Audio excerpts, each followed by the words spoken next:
নিশি অবসান প্রায় ওই পুরাতন বর্ষ হয় গত। আমি আজ ধূলিতলে এ জীর্ণ জীবন করিলাম নত। বন্ধু হও শত্রু হও যেখানে যে কেউ রও, ক্ষমা করো আজিকের মতো পুরাতন বর্ষের সাথে পুরাতন অপরাধ যত। আজ পয়লা বৈশাখ। আসুন জানা যাক পয়লা বৈশাখের অর্থ পাথফাইন্ডারের নবপ্রজন্মের কাছে। পয়লা বৈশাখে আজকে তো তোরা ক্লাসে আছিস, তুই ক্লাসেই আছিস। সো অন্য বছর পয়লা বৈশাখটা তোর কিভাবে কাটে, বা আজকের পয়লা বৈশাখে তোর কি প্ল্যান? নববর্ষ বা পয়লা বৈশাখ প্রত্যেকটা বাঙালির কাছে একটি গুরুত্বপূর্ণ দিন। আমার কাছেও ঠিক তেমনি। প্রত্যেক বছর বাড়িতেই থাকি, ছুটি থাকে, স্কুল টিউশনও বেশিরভাগ দিন ছুটি থাকে। তো সকালবেলা উঠে মায়ের দ্বারা স্নানে যাওয়া, স্নান করে এসে ঠাকুরকে প্রণাম করা, তারপরে আমাদের যেহেতু জয়েন্ট ফ্যামিলি প্রত্যেকটি গুরুজনকে প্রণাম করা এবং তাদের আশীর্বাদ নেওয়া, দুপুরবেলা ভালো খাওয়া দাওয়া করা, নতুন জামা কাপড় ইত্যাদির মধ্যে দিয়ে খুব ভালো যায়। কিন্তু নববর্ষ তো অ্যাকচুয়ালি সেটা নয় যে নতুন জামা পরলাম ভালো কিছু খেলাম। নববর্ষ মানে নতুন কিছু শুরু করার দিন, একটা নতুন ভালো অভ্যেস প্রতি বছরের মতন তৈরি করার দিন।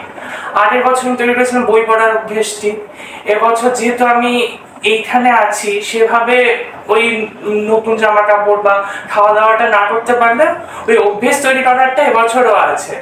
আমি বিগত কয়েকদিন দেখতে পাচ্ছি যে আমার পড়ার কিছু সময়ের ব্যবধান হচ্ছে, অর্থাৎ পরীক্ষার ক্ষেত্রে সময় ঠিকঠাক করে পড়ে তুলতে পারছি না। এই জন্য এবছরটা নতুন অভ্যেস করলাম টাইম দেখে পড়াশোনাটা করা। Very good. নববর্ষ দিনটা শুনলেই মনে হয় একটা ছুটির দিন। সর্বোপরি আজকে রবিবার, মানে ছুটির একটা ডবল ডোজ থাকার কথা। এবার সচরাচর আমরা টিভিতে যেরকম দেখি বা পরিবারে বিভিন্ন জায়গায় দেখি যে দিনটা ছুটির দিন, সবাই বাড়িতেই থাকেন, কেউ কেউ মন্দিরে পুজো দিতে যান, এরকম ব্যাপারটা। এবার আমরা ছাত্র, আমাদের কাছে মেন পুজোটা তো পড়াশোনায়। এবার সেই ক্ষেত্রে বলতে গেলে এই সিস্টেমটা একটু অড, মানে জেনারেলি নববর্ষের দিনে কোনো ইনস্টিটিউট ছুটি দিয়ে দেয়, বিশেষ করে পশ্চিমবঙ্গে স্থিত কোনো ইনস্টিটিউটে তো ছুটি থাকে। এবার সেখানে এই দিনটাতে আজকে যেমন আমার 10টা থেকে 5টা অব্দি ক্লাস আছে, তারপরে আমার 5টা থেকে 8টা 20 অব্দি একটা পরীক্ষা আছে। আমার কাছে এটাই সেলিব্রেশন। মানে নববর্ষের সেলিব্রেশন বলতে যে মন্দিরে গিয়ে কোথাও কিছু করতে হবে না, যে যেখানে পড়াশোনা করে সেটাই যেমন তার কাছে মন্দির হয়, ব্যাপারটা সেরকম। এইখানে যদি আমি সারাদিন থাকি, সেটা আমার কাছে একটা স্মৃতি হয়েই থাকবে যে নববর্ষের দিনটা আমি এরকম ভাবে কাটালাম। এটা তো হয়তো সব বছর হবে না, কারণ যখন ছাত্র জীবন শেষ হবে এই জিনিসটাও শেষ হবে, এটা হয়তো আর থাকবে। এই আর কিছু।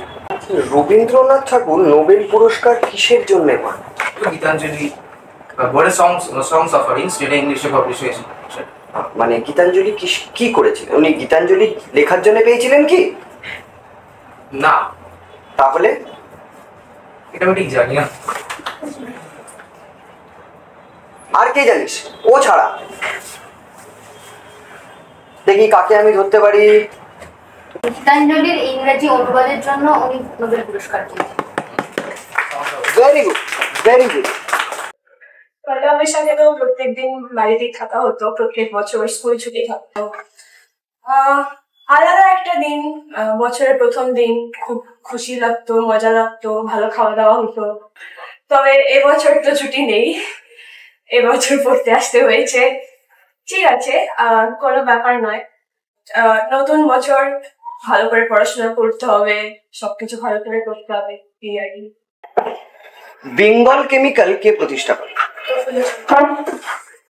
অন্য বছর আমরা পয়লা বৈশাখে বাবা মার সঙ্গে হয়তো বেরোই বা কিছু সেলিব্রেশন থাকেই বাড়িতে, বাট এই বছরটা একদমই আলাদা কাটছে। Obviously there are some reasons for it, but এই বছরটা সত্যি আলাদা। বাট হয়তো ছাত্র জীবনের পর এরকম হবে না, বাট এটা যেটা হচ্ছে মানে এটাই আমাদের কাছে সেলিব্রেশন। অবভিয়াসলি যেটা কিছুক্ষণ আগে দাদা বললেন, আমাদেরও আজকে 5টা 30 অব্দি ক্লাস আছে, তারপর একটা এক্সামসও আছে। তো আচ্ছা বল, সত্যজিৎ রায় অস্কার পেয়েছিল জানিস তো? হ্যাঁ, সত্যজিৎ রায় অস্কার পান কোন নমিনেশন, মানে কিসের জন্য?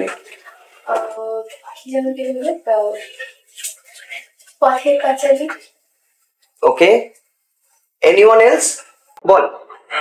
সিনেমা জগতের অবদানের জন্য লাইফ টাইম অ্যাচিভমেন্ট স্বরূপ একটা স্পেশাল অস্কার দেওয়া হয়েছে। একদম পারফেক্ট। পয়লা বৈশাখ তো, পয়লা বৈশাখ মানে তো বাঙালির মিষ্টি খাবার, তাই তো? বলে তো। দুটো জিনিস বলবো। কলকাতা শহরে জল ভরা মিষ্টি আর লেডিকিনি মিষ্টি দুজনের স্রষ্টাকে কে তৈরি করেছে? Any idea? তোকে জিজ্ঞেস করবো, আগে দেখে নি। জল ভরা মিষ্টি কে তৈরি করেছিল, মানে কার বিখ্যাত আজও কলকাতায়? আর লেডিকিনি মিষ্টি কে তৈরি করেছে? এনিওয়ান? কোনটা? লেডিকিনি কে? একদম পারফেক্ট। আরেকটাকে বলবি না?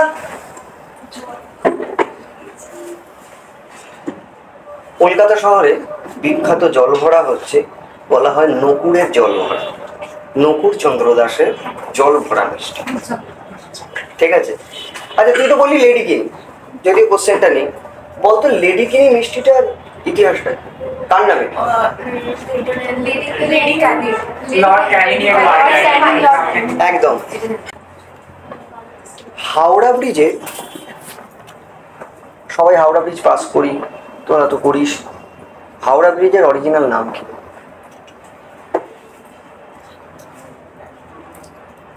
তোকেই জিজ্ঞেস করবো, তুই একটু উঠে দাঁড়িয়ে বলবো। পারফেক্ট। সবাই কি বলছিস? একদম। Sweetest language in the world. Bangali Nobel জয়ীদের নাম বলো। রবীন্দ্রনাথ ঠাকুর, তারপর অমর্ত্য সেন, অভিজিৎ বিনায়ক বন্দ্যোপাধ্যায়। একদম পারফেক্ট।